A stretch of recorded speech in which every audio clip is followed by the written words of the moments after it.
Alright, what's up everybody? My name is James. Welcome to my channel. This is my second time doing the Stage 1 Shimano Find Your Fast. This is my first race after getting the TRON bike, so that's pretty sweet. And I don't know if it's placebo, but I think it helped. But yeah, we definitely have an exciting last lap and an exciting finish. And I hopped into this race because there were two guys that I follow on Zwift, Sam D'Angelo and Willie Mack. They were in this race. And I also saw a guy named Michael Tyrell, who is mutual friends with a couple people that I know, and I know that he's really, really strong. So I figured the race would be pretty hard, and that means it'll be fun, right? We're gonna fast forward through most of this race, and then we'll watch pretty much the entire last lap.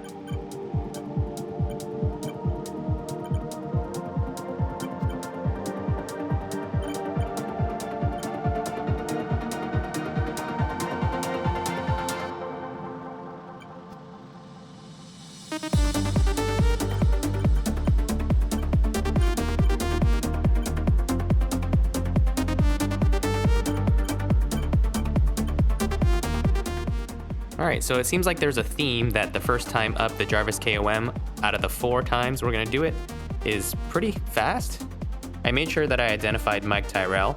He has a brown jersey, I think it has coffee mugs on it, but he's a guy who can do almost 5 watts per kilo for 20 minutes, which is way stronger than most of us.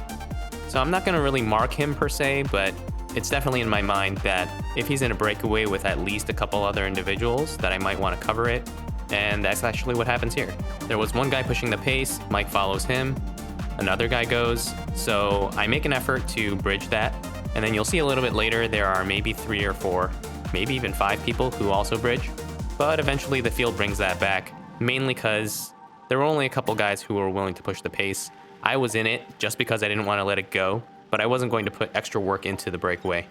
1, because it was early in the race, and 2, in general, I'm not as strong as maybe a couple of these guys, so I was perfectly fine if the field caught us, and that's what ended up happening. In the second and third lap on the Jarvis KOM, the pace was a little bit more mild. The pack pretty much stayed together. I think Mike went off the front maybe on the second or third lap, but he was by himself, and then we brought him back. And then when we're done fast forwarding, we'll take a look at the 4th time up Jarvis KOM, all the way to the finish.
Alright, this is our final time up the Jarvis KOM. Unfortunately, I don't have a featherweight. I have the Aero helmet. You can see a lot of people using their power-ups here. There are a couple guys even using their Aero helmets right now. I know that the pace is going to pick up, so I stomp on it a little bit, but I'm saving my Aero helmet for when the speeds are a little bit faster, which is probably when we crest the climb.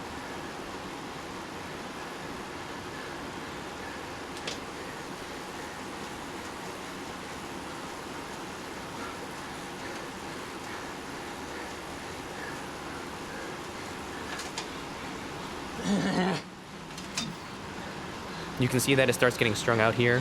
And in this type of situation, the field can definitely get shattered and there can be some gaps that open up. Thankfully for me, as I'm moving up, I can basically leapfrog each of these riders because it's spread out pretty evenly.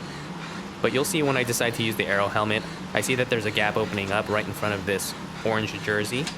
And I'm gonna use my Aero Boost to help me bridge that gap a little bit.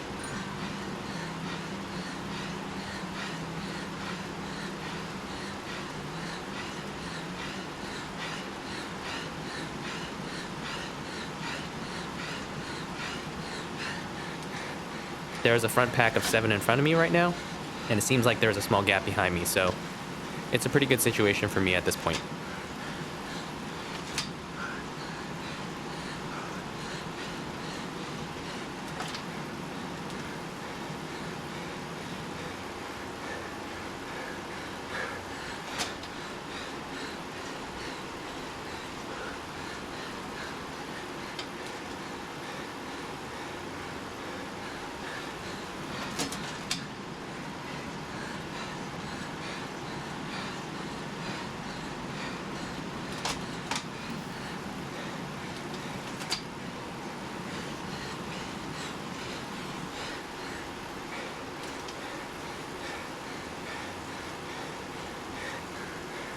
Alright, so as we go through this banner, we're going to get another power-up. I really want an Aero helmet to save for the sprint. But I end up getting a feather, so at the bottom of this downhill, when it flattens out a little bit and there's a slight rise, I end up using the feather there because I feel like there's no better place to use it between these two banners.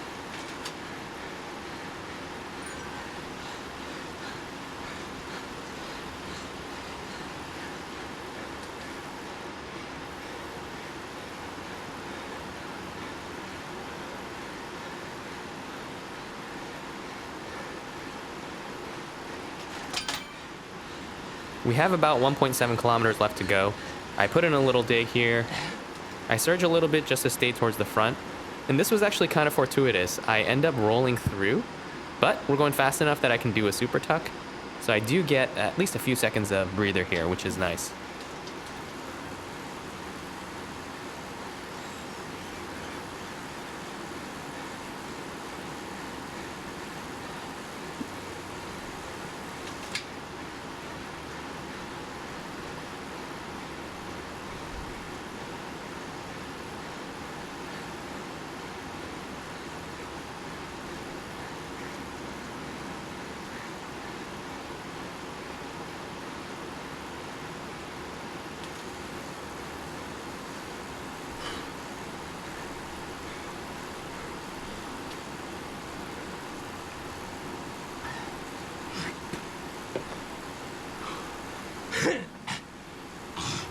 Okay, we just went through the final banner. I'm really hoping for an Aero helmet.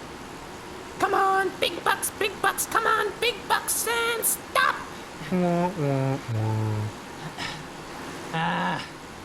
That's my grunt of disapproval that I got the feather instead of the Aero helmet. And I think I actually make really good use of it here. I see Mike take off, and there are a couple other guys who see this, so we're all ramping up the speed. I use the featherweight in order to accelerate a little bit faster. And I hop into the draft. A couple more guys are coming around, and then with about 350 meters to go, I get on the power to stay in the draft and keep moving forward. I sit down very briefly, and then I unload everything that I have with about 200 meters to go. Get it! Get it! Get it!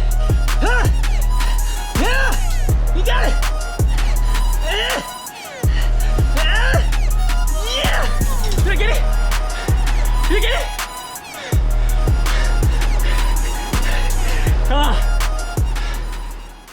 Yeah, buddy.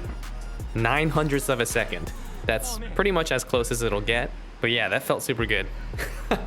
Well, average power 261, normalized power 296, which is an intensity factor of 1.04 for about 33 minutes. Yeah, the finish was essentially a double sprint. The last 10 seconds, I averaged 712 watts. But for the final 40 seconds of the race, I averaged 590, which is a pretty high number for me, especially when considering it's on the trainer. Yeah, tough race, but I don't know what's going on. That's 3 wins in a row. Surely this win streak won't last longer than that, but happy for the day. Actually, the only negative thing about this whole thing is that my ZRS is now 666. You guys might know that's the devil's number, but I'm a Christian, and against that guy, Jesus wins every day of the week. All right, I'll see you guys next time. Enjoy your riding. See ya. 0.09 seconds. That's called TRON bike. If I had a different bike, who knows? Maybe I would have gotten second. I think that's actually true though. Oh man. Beep boop.